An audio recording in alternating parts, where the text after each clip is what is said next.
and one of our favorite guys in the whole world. And not only because he's a pretty cool guy, but because of the work he is doing. The work he is doing at LSU Health Shreveport, Dr. Nick Goeders, who is the head of pharmacology, and a whole slew of other things. Right so far? But he's got a new project that is simply amazing. Okay, let me back up a second. For folks who don't know, you are on, I'm not going to say a one-man campaign, but sometimes it must feel like it.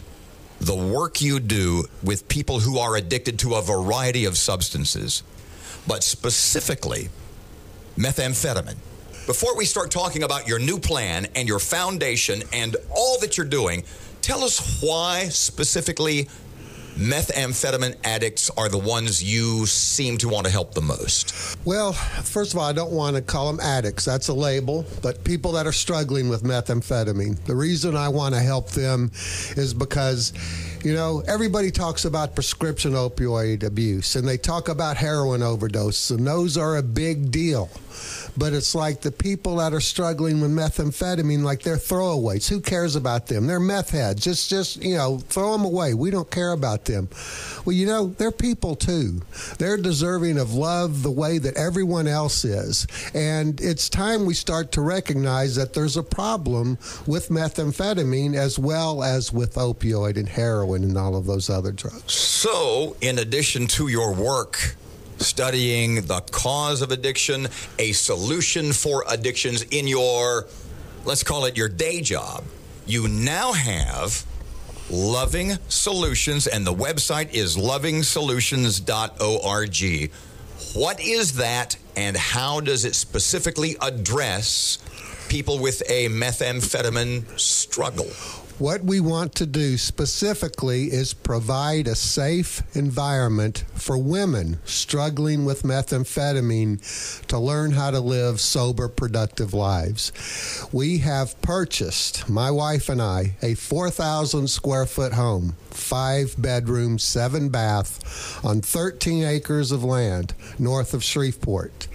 And we're going to use that in order to run Loving Solutions. We're stepping out totally on faith, and we're going to show women that God loves them, that they are deserving of love. And when they learn to love themselves, that will keep them from going back and using again. How soon will it be open? We purchased the home Tuesday.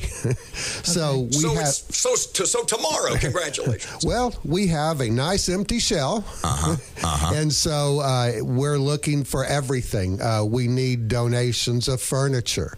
We need people to step up. We're a 501c3 charity. So if you donate your time, that is a write-off. If you donate furniture, it's a write-off. If you give us lots and lots and lots of money to pay off this mortgage so I don't have to work until I'm 92, that is also going to be appreciated.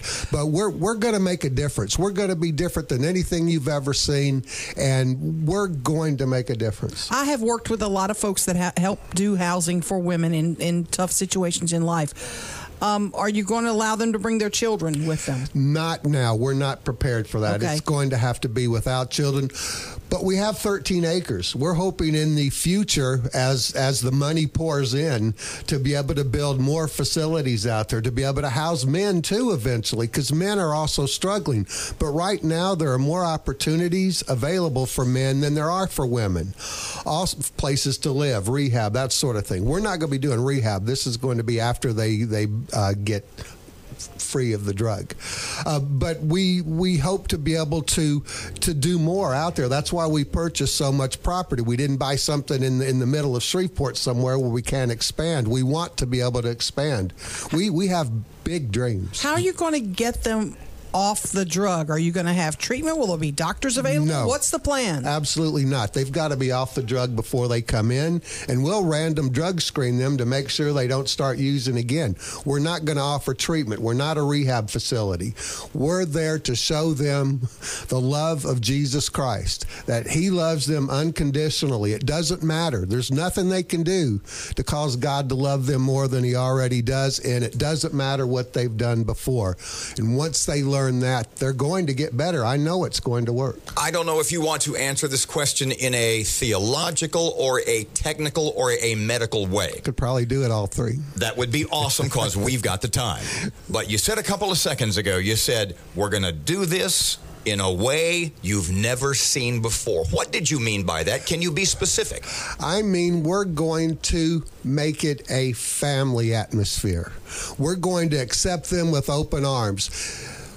People that are struggling with methamphetamine and other drugs, they end up living in their cars. They end up living in a crack house. They lose everything. Their family disowns them. They've stolen from their family. They've hurt everyone in their lives. Nobody loves them, and they don't love themselves. We're going to change all that. We're going to show them that they are deserving of love. You to do this, I mean, as though this were not already your life, to help people with this struggle.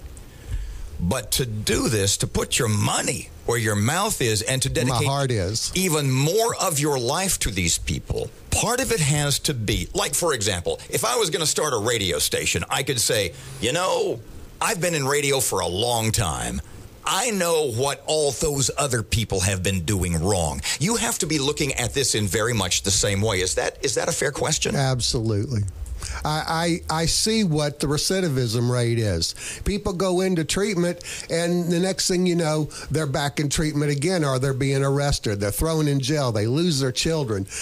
Just look around. It's happening all the time. So if you want to answer, what is missing from all those others, what is Dr. Nick and Loving Solutions going to do? And is that the religious point? If you don't mind me using a 4-letter word, love. That is it. I mean, God has touched my heart in a way I've never been touched before.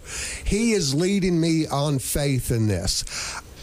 I will not make a dime. And like I said, if no one wants to donate, I'll be working until I'm 92 just to pay for the building. It's lovingsolutions.org. Mm-hmm. All the information is there. Yes. There's a button on there on how you can help. And I just posted a video yesterday of me inside the house, and you can watch me stumble twice. I'm looking at it. That's awesome. Nick Goeders, you do so much for our community. Our doors are always open for you. You know that. Thank you so much. Congratulations. Thank you for this time. And good luck. And next year, swear jars for you.